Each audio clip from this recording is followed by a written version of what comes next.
Hey, happy holidays, folks! And yeah, we are in the week of the holiday season, coming up to Christmas.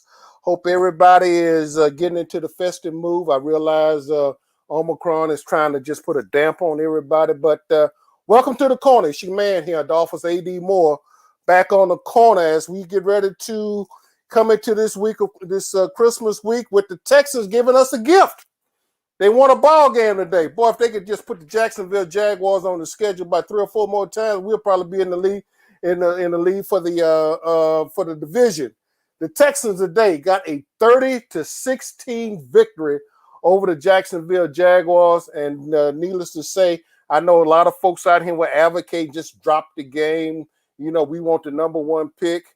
That doesn't necessarily mean you're gonna get the best person that's gonna, turn. We'll let number one pick turn your franchise around because you already had the one of the top quarterbacks in the league. But we're not going to even go to dig into that for right now. But let's take the gift that's under the tree. It wasn't a lump of coal. The Texans delivered today, and hats off to Tremont Smith today. Kaimi Fairbairn, a couple field goals in excess of 50 yards. Davis Mills gets his first victory as a starting quarterback. So we'll see if he can. If this is the string, we'll see if he can keep this string going and see exactly what's going on. Can we keep it going? Can he make it happen? But I think the one thing and I want to take my hat off to these guys because getting the releases with the number of guys that were falling due to COVID and everything. In fact, this what's going on in the league right now.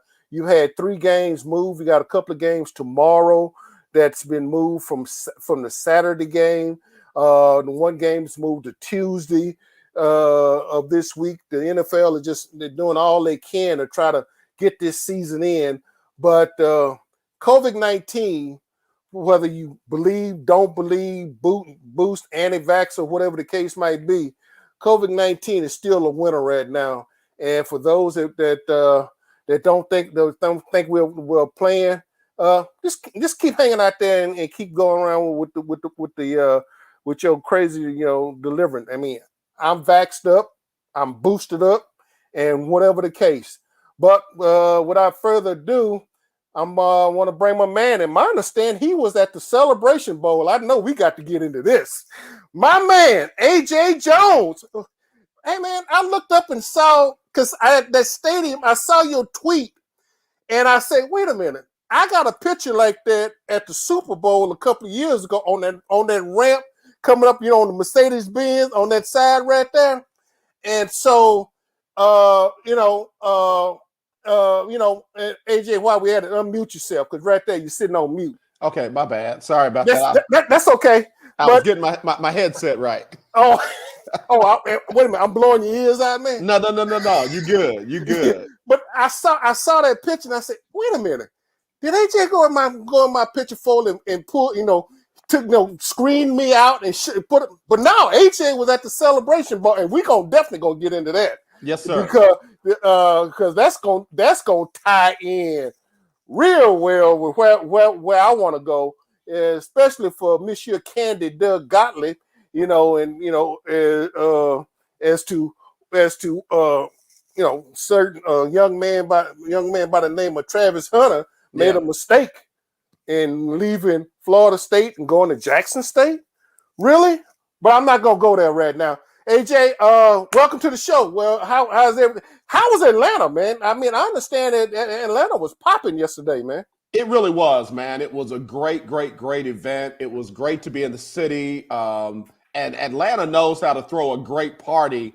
And, remember FUBU, for us, by us? Yes. That's what it felt like. That's what it felt like this past weekend in Atlanta for the Celebration Bowl 2021.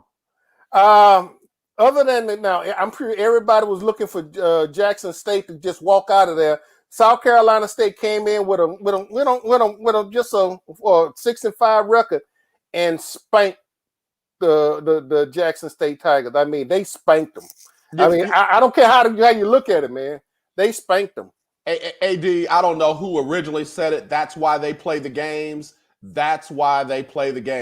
I kept saying, we did a live broadcast from my show from Radio Row there at the Celebration Bowl, and Coach Johnny Cole from from the HBCU coaching fame kept saying, Jackson State, all the numbers pointed towards Jackson State. Well, guess what?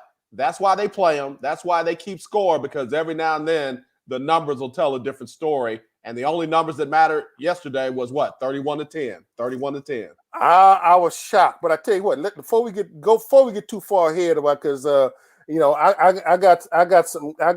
got a witch's brew over here from Mr. Gottlieb over here. But anyway, the Texans. Gosh. What your thoughts on the Texans today? They it wasn't a lump of coal. They came, like I said. Hey, regardless, they won the game. Yeah, I know both of them were 2-11. I realized, and I thought probably the Jaguars would come out because of the fact that they got rid of that albatross, that cancer known as Urban Meyer, got him from around their neck, and I thought they'd come out. I thought they was gonna come out the tone smoking, ready to just to lay it down. But the Texans, for the second week in a row, took the opening kickoff, drove the length of the field, and scored. Yep. It's a big difference when you don't have to play the start of the game from behind, that you don't have to spend your energy catching up, and you can play from the front of the pack, especially when you've got a young quarterback. So I give Coach Culley and his staff just some good kudos on coming out prepared, not getting caught up in whatever emotions or energy that was going to happen on the Jacksonville side, but just sticking to your game plan, getting out early and putting the pressure on Jacksonville to try and figure it out, as opposed to trying to make your young quarterback figure it out. And the one thing, and to Culley's credit today, Coach, I listened to it was a couple of things that were interesting to me. I don't know if you got a chance to listen to the press conference after the game, but it was a couple of things there. But that's going to be a sidebar that we need to do off the air, because it sort of confirms something to me. But we're going to do that. That's a sidebar. We'll come back, bring it back to the audience later. But the fact of the matter remains that they stayed pretty well with the chain or ahead of the chain or on the chain. Let me put it like this: they stayed on the chain today. They really didn't spend a lot of time behind the chain today. Well, you know me, I'm going to go ahead and say it, and folks who can just be mad at me, roll their eyes, and so bad that they pull their spleen. Tim Kelly calls a different game when Davis Mills was a quarterback over Tyrod Taylor. For whatever reason, now I'm going to let you fill in the blanks for whatever you think the reason is. Tim Kelly calls a different game when it's Davis Mills and it's not Tyrod Taylor. And as a result, they put the young man in a position to stay on assignment, to stay on task, much like what you see with Mac Jones. They do not put Mac Jones in a situation where he's got to carry the weight of the franchise on his shoulders. He has to play his role, do his thing, get that ball out quick, those quick three-step drops, slants, outs, you name it. He doesn't have to do a whole lot. It was the same way today with Davis Mills, and it worked out for them. He had passes that he could complete, not passes that he needed to complete. And you got the result right there with the 30-16 win. Okay. I'll give you that. I mean, again, I think it's going back to the issue, the fact that they kept him on the chains, and the fact that, like you said, he was not forced to have to hit a pass play. Because a couple of weeks ago we were concerned about no passes went toward the hash marks. Everything was, they was funneling everything. So yeah, they when you again, and I'm just sort of repeating myself, not trying to be dogmatic about it.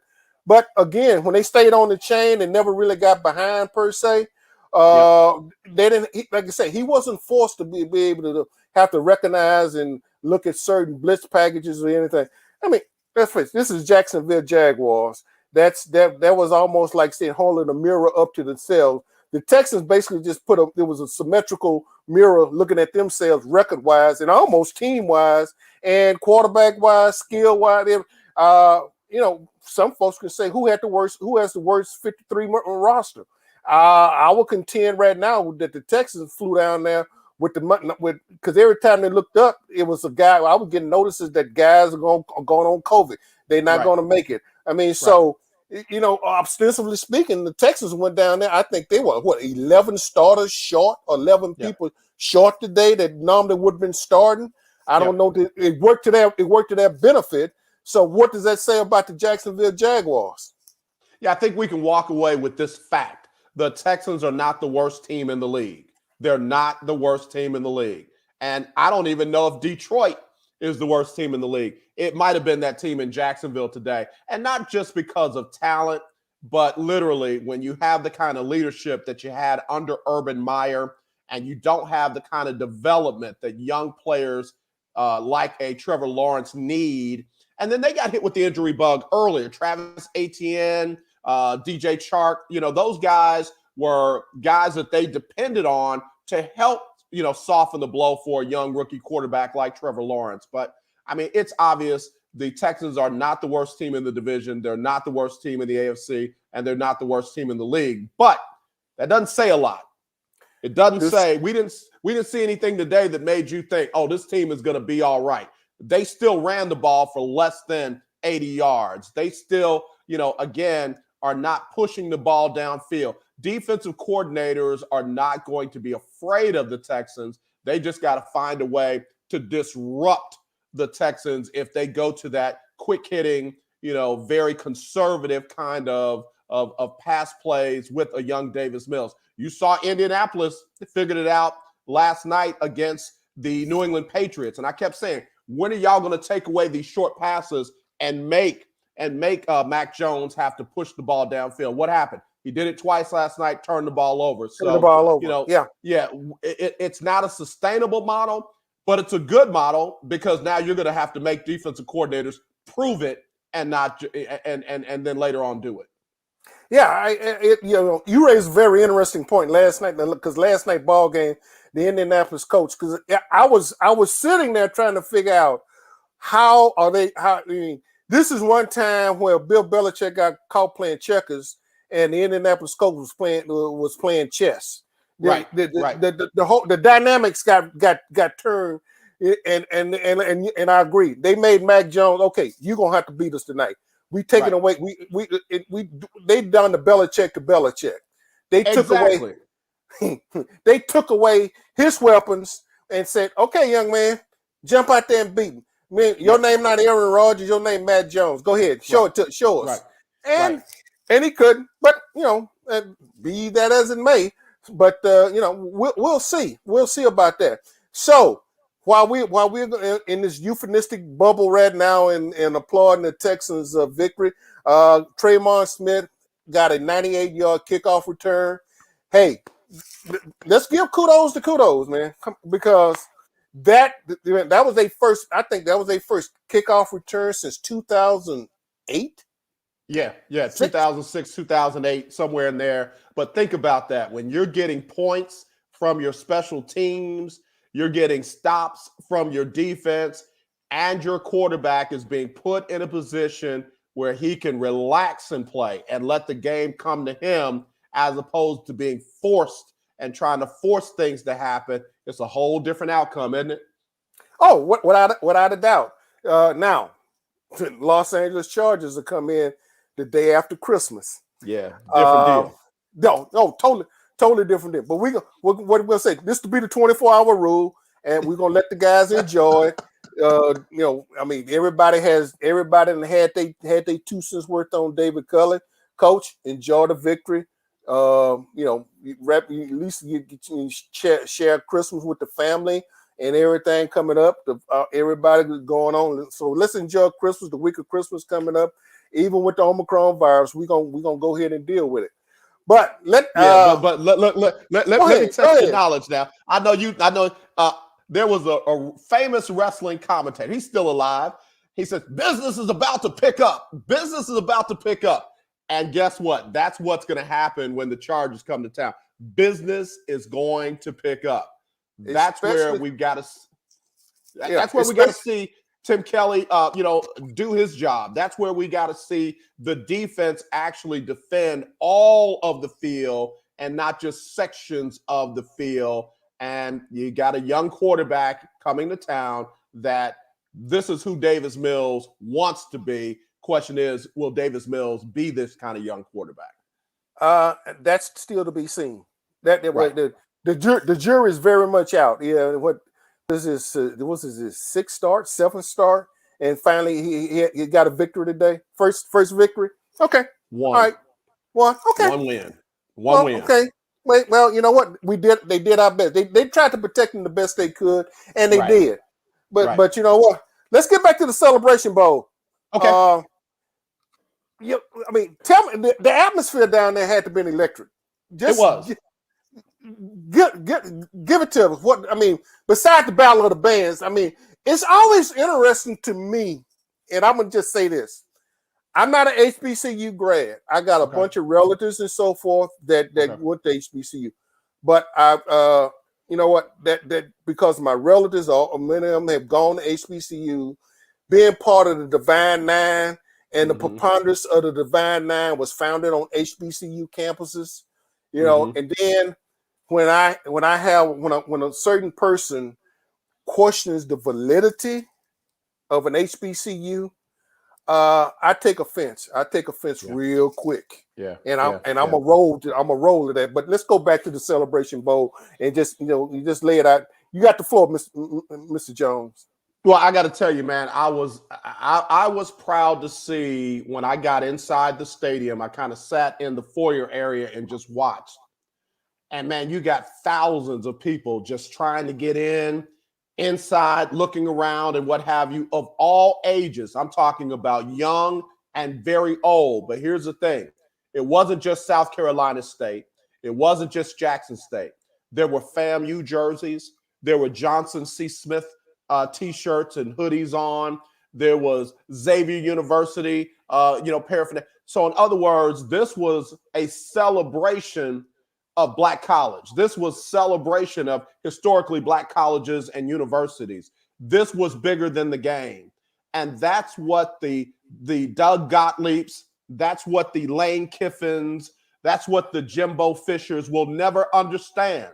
This is bigger than just choosing a PWI or a school, period.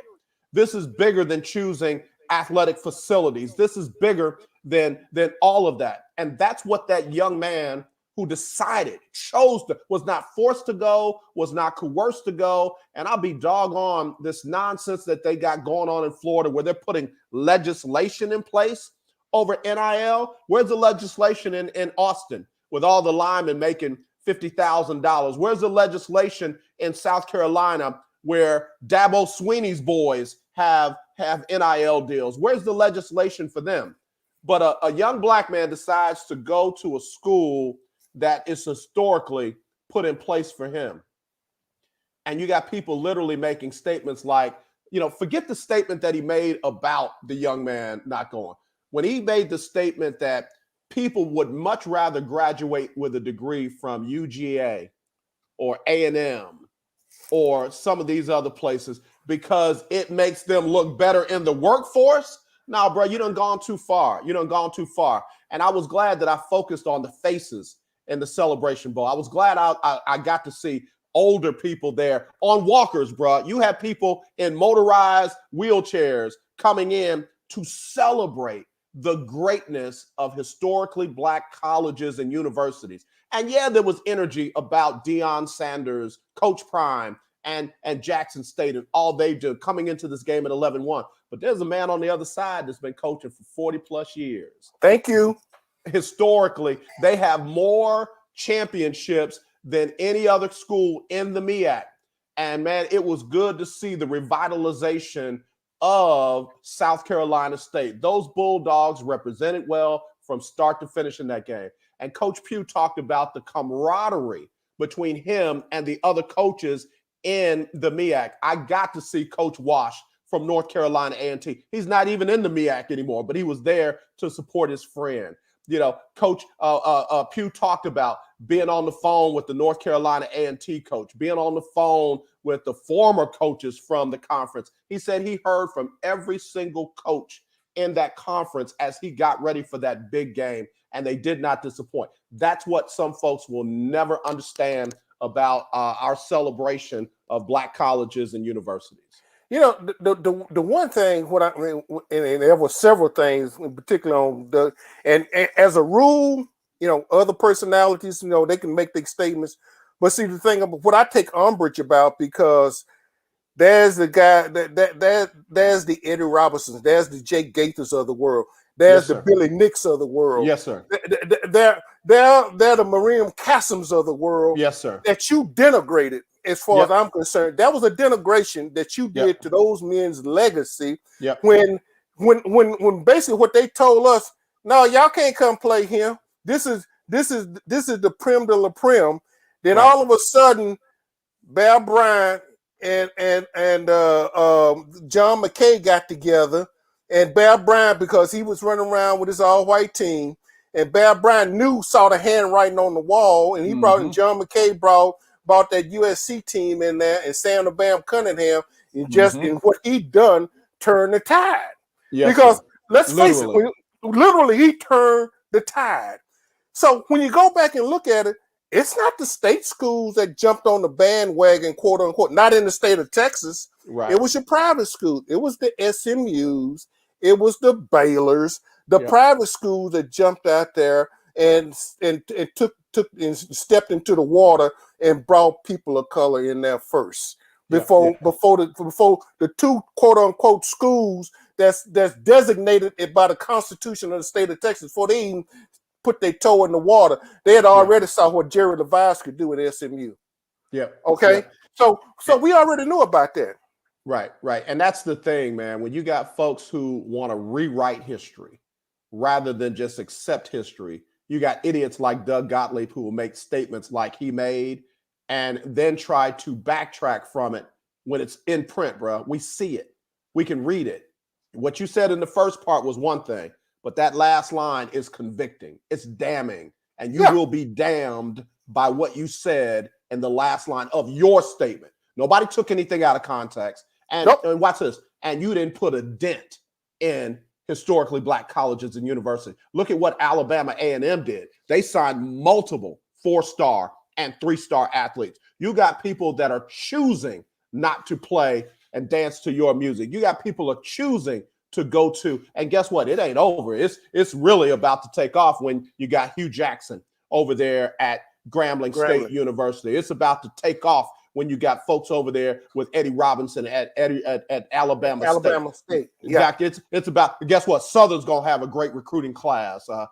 It's about to take, and don't sleep on Texas Southern. Don't sleep on Prairie View. Bubba McDowell may get that job permanently at Prairie View. Guess what? He got pipeline to the NFL, and it doesn't have to run through UT, A&M, Georgia, or Alabama. Well, and here's the thing about it, and like I said, this will be Bubba's second time of stepping in that interim role. It's time to take the interim off and see if let's see what he can do. Yeah, because he's been there, and I'm all for seeing. Let Bubba McDowell. You giving it to everybody else. Bubba's been that steady soldier that stayed there and kept the house in order, kept everybody, kept his arm around all the kids. So let's see what happened. Because back to Monsieur Candy, because he you PO'd because he didn't want to go to Candyland. All of a sudden, okay. So if I'm looking at this, just a few quick facts. The preponderance of your engineers of color have come out of what? Historically HBCU schools. Yes, the preponderance of your Black pharmacists have come from where? Historically black HBCU school. Yep. Doctors, lawyers, engineers, you name it. HBCU. Places, I take my own children. My daughter, undergraduate, went to Dillard University in New Orleans. The child wanted to go to Texas A&M. They sent her loan papers. She had the grades and everything else. And I told her, I said, well, if you ran a 4.4, there wouldn't be no problem. Yeah, that's okay. Yeah. Don't worry about it. Yeah. But the thing about it, when she left out of there, she was able to grab a master's at the University of Michigan. Yeah. She was able to go get another master's at the University of Virginia, Darden School of Business. So guess what? You know what? What you said is, it's not where you're from, it's where you're going. And it's not and it's what you're going with. far as I'm concerned. Let me say this, AD. My daughter got accepted to Southern. She just got an acceptance letter to Spelman. And I said, baby girl, I want you to understand this. They are giving you these invitations and these scholarship offers because they know that you can make them look good. They gonna give you what you need, but it's because of you right now having something that they want and they need. So let me throw that over across the fence. PWIs don't make us, we make them. And you're not going to just take us for your athletics and then charge us for our education. We've got great schools that, like you said, produce tops in all major fields that understand the value of who we are. And they know that all we need is what they have to offer to be even better, to make this world better. So guess what? You ain't making us at UGA. You ain't making us at Alabama. You ain't making us at UT. You ain't making us at A&M. If we choose to come to your school, we're going to make you. Trust me. Oh, and here's the thing about it. If Travis decides to use the transfer portal to leave, he won't be the first one. I mean, AJ, if you look at, here I'm looking at that Bo Nix that's from Auburn, who has been there. All of a sudden, Bo Nix is looking into the transfer portal. Yeah, he's just announced Oregon today. Oh, okay. All right. So I didn't think I'm hearing anybody screaming about that. I mean, no, but all of a sudden, this young man stood up, thought for himself. You know, some folks say, well, I didn't like the way he did the cap. I don't give a darn about that. That was production. So what? You didn't like the production of that? If he'd have wound up with a UGA hat on or a Florida State hat on, you'd have loved it. But the fact of the matter remained. Yeah, it wouldn't have been no problem. But I think the fact that because it is Deion Sanders, prime time, Coach Prime, that was a lot of irritation there because they don't think he deserves it. But here's the thing. He outworked them, he out-recruited them, and he got rewarded for his efforts.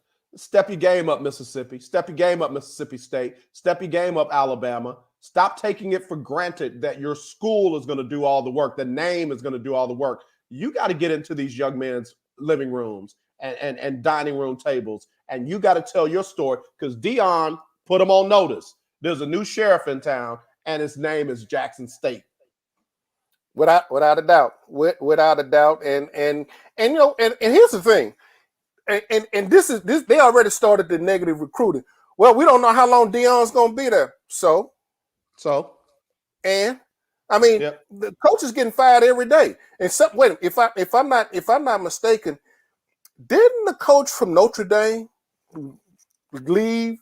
Left guys that he sent him a text and decided that he need to go to LSU because Notre Dame is certain players that they will let him get in or won't let him get in, but he know he can go down and pick up and get certain players. Oh, also he's gonna get about $95 million to go down there and get the athletes that he wants. Not say get the total player that he wants, but the athletes that he wants. That's the difference. And I said that I underlined the word athlete.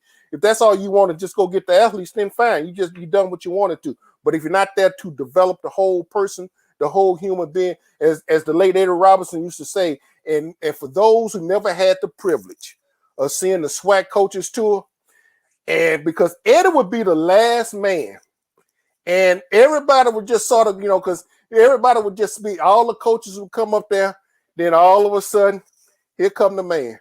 And you know, and it was like Moses stood up there and parted the Red Sea, because when he got through, it was gonna be like, as he stated, I'm here to make good Americans. Okay, and he meant it. Right. He literally and that's the thing, man. He will always be my favorite and the best college football coach of all time to me. Forget the numbers. Because of statements like that right there. There are people that think that the only way some of us can make it is through their through their athletics. You know, some of these people wouldn't even be in college if it wasn't for them playing football. Coach Robinson didn't look at those players like that. Coach Gaither didn't look at those players like that. They didn't look at them like that because they saw young men who needed something to help them develop as young men so they'd be good husbands and fathers and in their community and that kind of thing. So there will never be a comparison between Coach Eddie Robinson and anyone in college football or on any level for that matter for me because of that right there. So again, to just tie it all together, Deion outworked him and he got rewarded for his efforts. And I'm grateful for that, man. I'm grateful for that. Well, I tell you what, as we get ready to wrap this up, man, AJ, I like I said, when I'm going back, I can't say thank you enough. The fact when I looked up and saw you down there in Atlanta, I was like, oh snaps, he's in Atlanta. Okay, yeah, man. Hey man, I like I say, I appreciate it. Hey man, listen, let me wish you and all the audience out there, particularly you, your family, your daughter, a blessed Merry Christmas. Same to you. A prosperous New Year coming up. Same to you. It's been fun, man. Like I tell folks, this not gonna be your typical. This is a different corner, and if this wasn't a corner, this if now you can jump up there and say, well, out there talking about that CRT stuff. So what CRT? No, basically what we said was, just to piggyback. The ice is they still the ice is frozen at Tallahassee. The ice that's frozen in Athens, Georgia. They still freeze ice at Jackson, Mississippi. They still freeze ice at Prairie View. They still freeze ice over there. Yeah, they still freeze ice over there on Wheeler at Texas Southern University. They darn sure freeze some ice in South Carolina State. We saw that. So I still get gotta say congratulations to Coach Pugh and them, man. They really impressed the other night, brother. I'm so proud of them, so happy for them. And that quarterback, real quick, I know we gotta go. Completed 12 passes, 4 of them for touchdowns. Boy, you talk about hanging in there with it. Oh yeah, because the first half, I'm going like, that's his starting quarterback, but he got it together. Yes, he did. He got it together, and plus the fact that. When the coach, when that fourth down, when he called timeout, and they went to, I'm gonna take, to me, the game turned right there. Right there. I thought the game turned when they called timeout, and Coach Pugh sort of had that old all shucks look, like, well, I'm not really sure. I know a little football, and he gave that all shucks look, and then we turned around and put his offense back on the field, and they scored. I was like, okay. It's done. Ball game, Jackson State. That was it. Yeah. That was it. Ball game. Yeah. AJ, hey man, as always, man. Appreciate you. Be blessed, man, and congratulations. As like I told your daughter, like you told your daughter, like I told mine. A&M sent you loan papers. Dillon University sent you a presidential scholarship. How about that? Okay. They cherished you. They sent you a presidential A&M. So, but guess what? Now you could not only do you compete on par, which I knew you could, but you not only compete, you showed them what a Dillon University alumni can do. That's right. And started doing it. So I mean, and you know what? Hey, hats off to everybody. My brother, be blessed, man. I appreciate you. All right, brother. Hey, you take care. Mr. Gardner? Yeah, I don't know what, Chris. I don't know. Chris, what you doing, man? I'm shaking my head trying to see if the Pistons are going to end this 14-game losing streak tonight. I'm trying to collect ping pong balls. They're trying to win a ball game. Detroit basketball. Bye, Chris. They're beating the Miami Heat this evening, and I'm shaking my head. What are y'all doing? What are y'all trying to do? Y'all need to lose. So ping pong balls are us. That's my motto for this year. So I'm gone, fellas. I love y'all. I'll see y'all later. Hey, man, take care, man. Merry Christmas evening. Take care. You too. All right, now. Hey, Chris, like I say, man, let me just, to you, your mom, and everybody else, man, at the Houston Roundball Review and all everybody that listen to you and everything, a blessed Merry Christmas to you, your mom, and everybody else, your fans. I appreciate you, bro. Happy New Year. Like I say, the corner, we on the corner and Roundball, we going to keep kicking, man. Thank you very much. Merry Christmas to you as well, AD, you and your family. And I want to say real quick, I went to UVH. I did not go to an HBCU. But as I've gotten older, I developed an appreciation for HBCUs and what they've meant to us, people like us, the country. Also, because as you said, about Coach Rob. He wanted to help the men become good Americans. Yes. Let me say that one more time. Good Americans. Okay. He didn't say Black Americans. He said good Americans. Good Americans. That was so even with that being said, he was still hated on. Despite wanting to make good Americans, some folks still look down on us. But we're still here. We're still going to keep pressing forward, still persevering, and let's look for us in 2022. Oh, without a doubt, without a doubt. So, folks, as I get ready to, give my kudos to Mr. Gardner and to you, the audience out there, those that listen, those that send a note and whatever, whether you like it, don't like it, I appreciate it. The fact that you giving us an opportunity to just to step into your listening quarters, even if you pick up the program later on down the line. We appreciate you. And I definitely appreciate you here on the corner. Stop by, drop us a line. You know how to get hold to us. And without further ado, this is your man, Adolphus AD Moore, on the corner, wishing each and every one of y'all a blessed Christmas, a happy New Year. Peace. I'm out. Ciao, y'all. I'm gone. Deuces.